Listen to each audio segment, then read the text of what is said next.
Hello and welcome to the Spieckerman Speaks Retail podcast. I'm Carol Spieckerman. Whether you're a retailer, a brand marketer, a supplier, a solution provider, or wherever you play on this crazy, diverse spectrum of retail, I'm here to provide insights that are going to help you navigate retail from now to next. Now, we're going to do this by tapping into my latest retail trajectories, which are themes that transcend trend across categories, borders, business models, and touch points. So in every episode, I'm going to present a trajectory, and then we're going to track it and talk about what it means to you, no matter where you play in retail. Now, this is officially episode 1 of Spieckerman Speaks. So I'm going to provide a little bit of a background about how we're going to attack retail and sort of the premise of the show and what you can expect. But I have to say, a lot has changed since this was just in the concept phase. You know, originally, the idea was to create a space to talk about normally crazy, fast-moving, unpredictable retail. But since then, the coronavirus came upon us. You know, it's rocked so many industries and retail probably more than many. And it's just completely upended everything, and it's become the elephant in every room. So we're definitely going to acknowledge that. We have to. But we're not going to stay stuck there because there are going to be stirrings of retail life on the other side of this. Now, things are going to look a lot different, and we're going to talk about some of those differences. But, you know, again, we don't want to just get bogged down in what's happening right now and just paint it as, you know, being cataclysmic. Because there have been all kinds of disruptive events throughout retail history. I was there for a lot of that history. And we've always come out on the other side. So we want to focus on yes, the realities of today, but also where things are going next and what we can do about it to prepare for it. Now, in keeping with that, I also am going to interject a little bit of retail history as we go along because that often gets left out of the conversation. I think it's important and even more interesting to talk about how things have evolved to where they are now than it is to just always be making crazy predictions about where it's going next. Now, I'm asked to make predictions all the time, interestingly enough, you know, by the media and others, and I do it. But I tell my clients all the time, you know, predictions, just getting obsessed with, you know, the next of everything, misses the point because it assumes that knowing what's ahead is going to protect you from what's coming. And that's just never the case in retail. And we can see with this corona crisis just how unpredictable it is and just how many predictions that were being made not that long ago were just completely off base and didn't even see this coming. So think of this as being sort of a before, during, and after experience when it comes to talking about retail. And I think that's going to give us a really robust conversation. So that's just a bit of a preamble for this first episode. But I want to kick off by asking a question. Do you think that online marketplaces are just a passive growth play for retailers? And if you're a brand marketer, do you think that they are just a great, easy growth vehicle for you? Well, that brings me to our first trajectory, which is marketplace mayhem. Yes, marketplaces are on fire right now, never more so than during the corona crisis. But there's a lot of mayhem associated with this business model that is starting to brew. Well, it's been brewing for a while, and some of it is accelerating as the corona pandemic takes shape. And so we're going to talk about that today. And we're also going to talk about how many retailers, traditional retailers, have joined the marketplace party, why they're doing it, and also, again, sort of the perils of that model, not only for retailers, but for those who sell on these marketplaces. There are opportunities too, and we're obviously going to cover that as well, but mainly how to mitigate some of this mayhem, but we have to call it out before we can do that. So yes, retailers, traditional retailers, you know, it used to be that Amazon, when you heard online marketplace, it was like, oh yeah, you're talking about Amazon. But traditional retailers have been quietly pushing into the marketplace business over the past few years, and they've been doing it for some really good reasons. Now, first of all, retailers have been throwing piles of money at their digital platforms. Some of them are playing digital catch-up. Some of them are just trying to build out their digital platforms out of necessity. Others just see it as a pure opportunity and even as a way to allow them to close some stores and shift their business models. But either way, Amazon has definitely emboldened lots of retailers to try their hand at the marketplace business. But now, during the corona crisis, retailers are starting to see their marketplaces as a lifeline. They built up these e-commerce platforms, and now they're thinking, nobody's shopping stores right now. Everything's going to digital. The next stage growth has to come from creating a marketplace as an extension of that e-commerce platform, inviting third-party sellers on, and, hoping that that's going to somehow close the gap. But it's been a very powerful way for retailers to think about monetizing those platforms. And now you see that not only have they built up the marketplaces, but they're starting to think about loosening their criteria and getting more sellers on them. Now, a recent example of that is a beauty retailer out of Europe called Douglas. They're one of the biggest players out there. You may not have heard of them here in the U.S., but Douglas is the largest premium beauty retailer in over 26 countries. But what did they just do?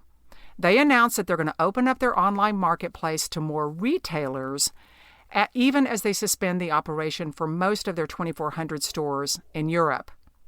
But Douglas is also saying, you know what? We're going to expand into more categories. We're not going to just sell beauty products.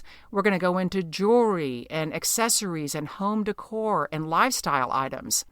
So the first reason why these marketplaces are so compelling is, yes, retailers can basically collect rent on those digital platforms that they've been throwing money at for years.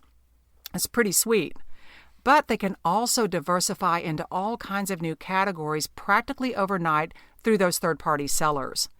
Now, this is important to retailers because, as this brick and mortar meltdown is happening, the more categories they sell, the more business that they can do. But it's been a lifeline for some of these category killers out there. Now, why would they need a lifeline?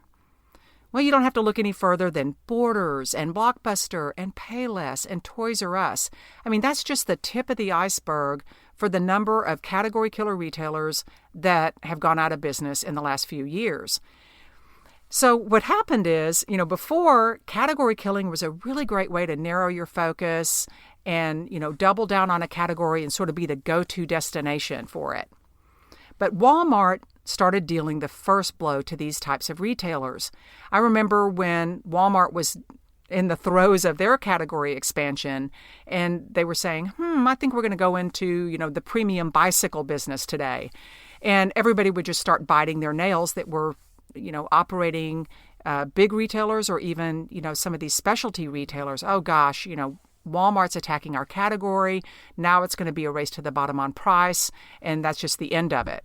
And unfortunately for many, that was actually the case. But then came Amazon. So Amazon wasn't just ticking off these categories one by one and, going into all these different categories. They were doing it, in some cases, without even caring if they were profitable. So this has been really harsh, and this 1-2 punch has been very difficult for some of these category killers. But marketplaces to the rescue. That's why you see some of these category-focused retailers like Staples opening up online marketplaces. It's a way to expand outside of those core categories and sort of hedge their bet.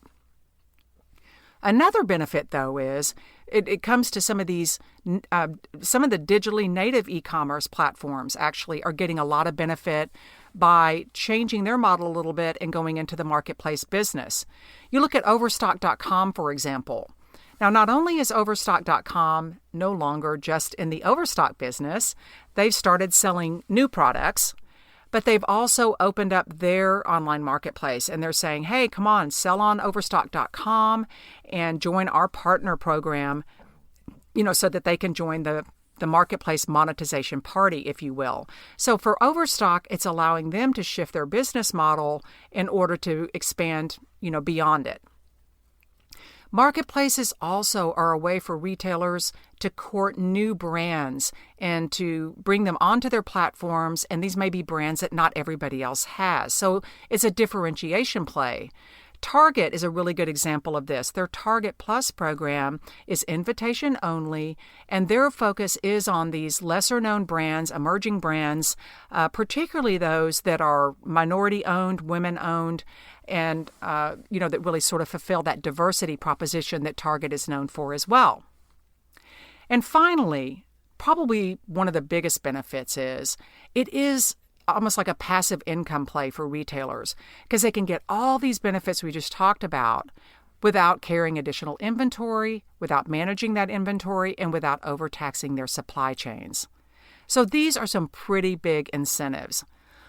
But marketplaces are not going to be all sunshine and rainbows.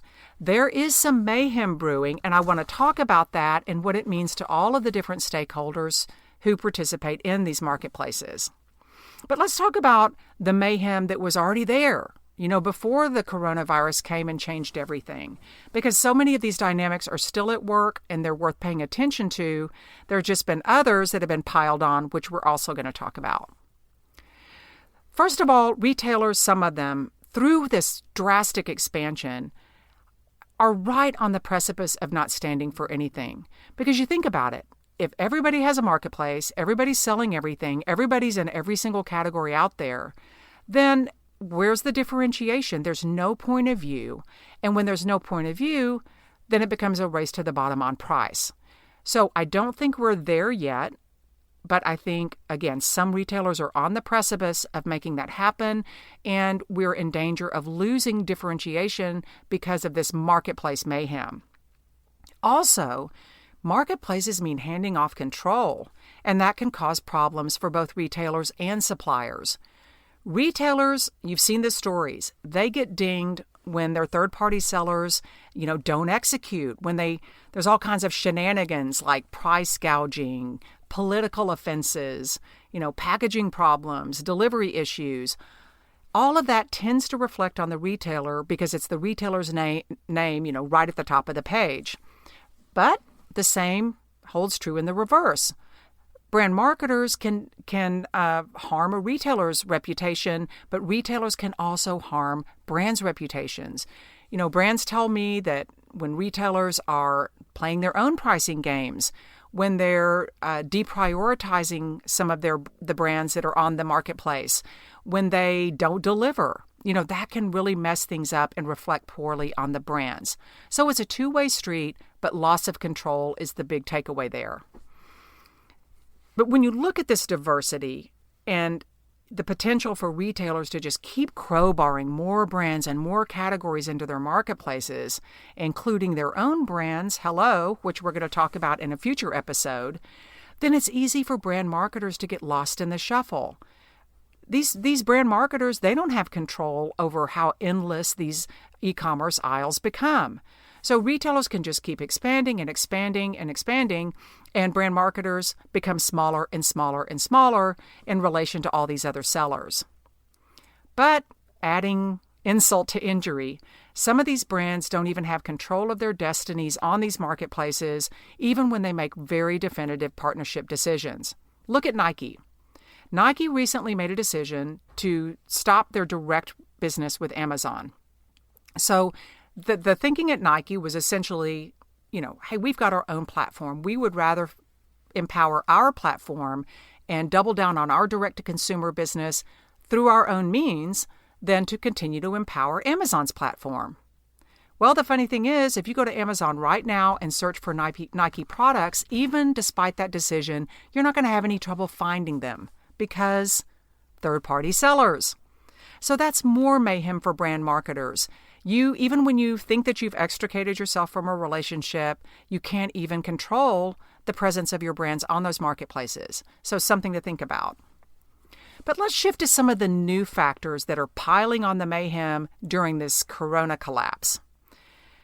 Now, Amazon, at first it was like, hey, they're really winning the game right now, during the crisis. They've been on a hiring spree, orders are surging, but they've also had trouble fulfilling those orders. And at the same time, they've shifted their emphasis way over to just getting those essentials in stock and managing those orders, and they are deprioritizing some other categories. So, of course, that's creating havoc for the folks who sell those categories. And it's been very difficult for Amazon to, get their sea legs during this unanticipated crisis. So it's going to be interesting to see, are consumers going to forgive Amazon after this, even after they made a move that technically was very customer friendly? But there have been a lot of missteps and a lot of disappointment. And ironically, of course, it was Amazon that set those high standards and expectations to begin with. When you look at marketplaces, though, going back to that category choice, discretionary categories like home, apparel, and jewelry, I got to say, these are going to experience some pain during the corona pandemic, because not only are they, in some cases, being deprioritized, but consumers are hunkering down. They're working from home. They're not necessarily chasing the latest fashion trend, and they're, pinching pennies and just, hunkering down. So that's going to cause some pain in lots of categories that are not essentials categories.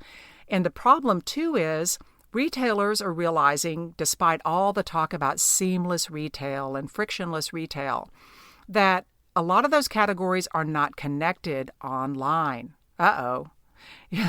They're operating their grocery businesses very separately from these other higher margin discretionary categories.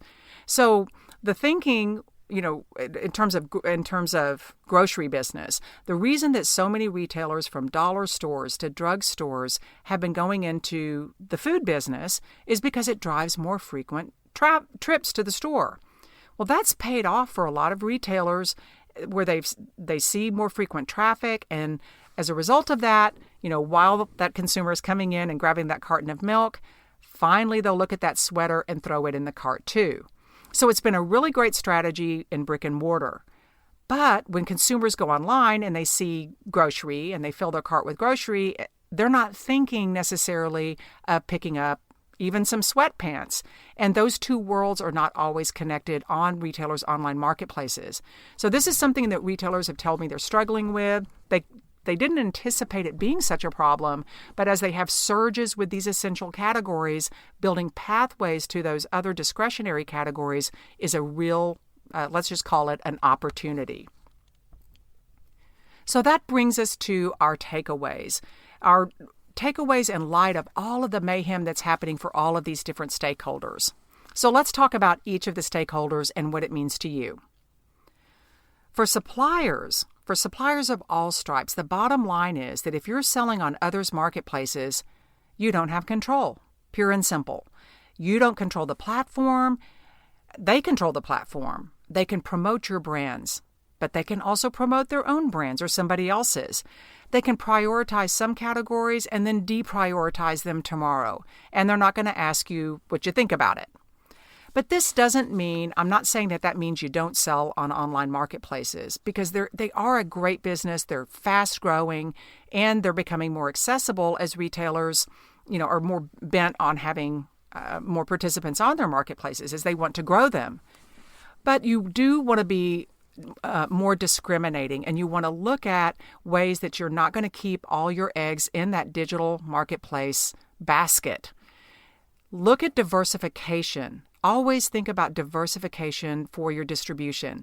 In fact, I've been saying as a larger principle that retail's growth vehicle of the future is going to be diversification. That means category diversification, which we've talked about, and also business model diversification, solutions and services and things like that. It's definitely not going to be all about, building more stores. And that's certainly going to be even more true on the other side of the pandemic. So diversification, diversification, diversification. True for retailers, but also true for you suppliers. Suppliers also need to know that even though retailers right now are positioning their marketplaces almost like a charitable act, they're saying, we want to help out these small brands, and we want to help other retailers even stay afloat during the corona crisis. Come on over to our platforms and we'll help you weather the storm. Now, I don't mean to make light of that, because I think it's true to some degree. But also you have to know that those benefits are mutual. They need you as much as you need them. And they are being less selective about the partners that they allow and how many they allow on their platforms because they want to explode them right now. So that can be a good thing. It gives you easier entree, into these marketplace relationships, but also it means that you're going to be competing with many other brands on those marketplaces. So something to parse out. Now, on the plus side, these marketplaces are a great way to enter new markets, particularly internationally. In some of these international markets, it's really prohibitive to open stores, and it's a very easy play to jump on some of these highly developed online marketplaces in international markets in order to jumpstart your business there. In Latin America, very difficult to open stores there, but there's Mercado Libre, a very big player there that's taking full advantage of that dynamic. In China, where shopping is much more digital friendly, so many more consumers are comfortable shopping online. In fact, that's their primary vehicle for shopping. You've got players like Alibaba there that have a 60% market share. And at the same time, they provide all kinds of support for brands, from marketing to content and so on. And these days, a lot of these international players are courting U.S. brands and U.S. consumers at the same time. Maybe not as aggressively in the past, but definitely now. Alibaba, going back to them, they've just opened up their marketplace to really courting small and medium-sized U.S. sellers. Rakuten, otherwise known as Japan's Amazon, they have, maybe you hadn't heard about them before, but you probably have now because they've been running all kinds of ads in the U.S., not just to attract consumers, but yes, to attract more brands and more sellers onto the Rakuten platform. Now, Rakuten is a good example of a marketplace that doesn't sell their own brands, at least not yet. And they have, up to this point, been much more discriminating about how many brands and how many players they allow on their marketplace. But all of this is just to say that everybody does it differently. They all have different perspectives, different vetting criteria, and different amounts of volume that they blow through on their platforms. And it's important to parse all of that out and not just think, hey, we want to be on every marketplace out there. Look at which ones make the most sense for your business and your diversification goals. Now, I mentioned content, and I want to say a word about that now. Content is a major driver for marketplace success. Without content, reviews, descriptions, videos, how-tos, a lot of those products just stay parked. Now, retailers know this, and that's why they're creating entire divisions within their companies that do nothing but deal with content. But what retailers tell me is that even some of these big brand marketers out there are not providing the content support that retailers are craving. So if you are selling to retailers, look at your content universe. Look at all of the content that you have at your disposal. Look at what you've learned and content best practices that have worked for your particular categories and products, and start to integrate those into your conversations with retailers, because they tell me they want that. They want you to be proactive. They don't want to have to take it into their own hands if they don't have to. Now, for retailers, let's talk about some of the mayhem that needs to be mitigated for retailers. First of all, those that are kicking it old school, that are stubbornly resisting self-checkout or delivery or pickup. These types of capabilities, or some of them, you can plug into third parties to make these happen. You don't have to grow it all yourself. But one thing that is no longer an option is to stubbornly insist that consumers just click into your chosen business model, that you just eliminate choices and consumers are going to do whatever works for you. That's just not the case, particularly as more retailers during this pandemic expand all of these options. So if they can't find it on your platform, in your stores, if they don't have these choices, they're going to get them someplace else. And this is particularly true and important to troubleshoot on, not just temporarily, but on the other side of it, because consumer behavior is changing because of the corona crisis. Now, there is going to be a swing back to some of those old behaviors, but the ingrained changes in consumer behavior are going to be much more profound on the other side of the pandemic. So retailers need to prepare for this, and they need to be prepared to keep it going. The big takeaway is, and this was true before and it's more true now, it's all about choice. Choice and convenience are linked. They're practically synonymous to consumers. But what's happened is now convenience is no longer just, hey, convenience, a nice to have. It's shifted into being about safety.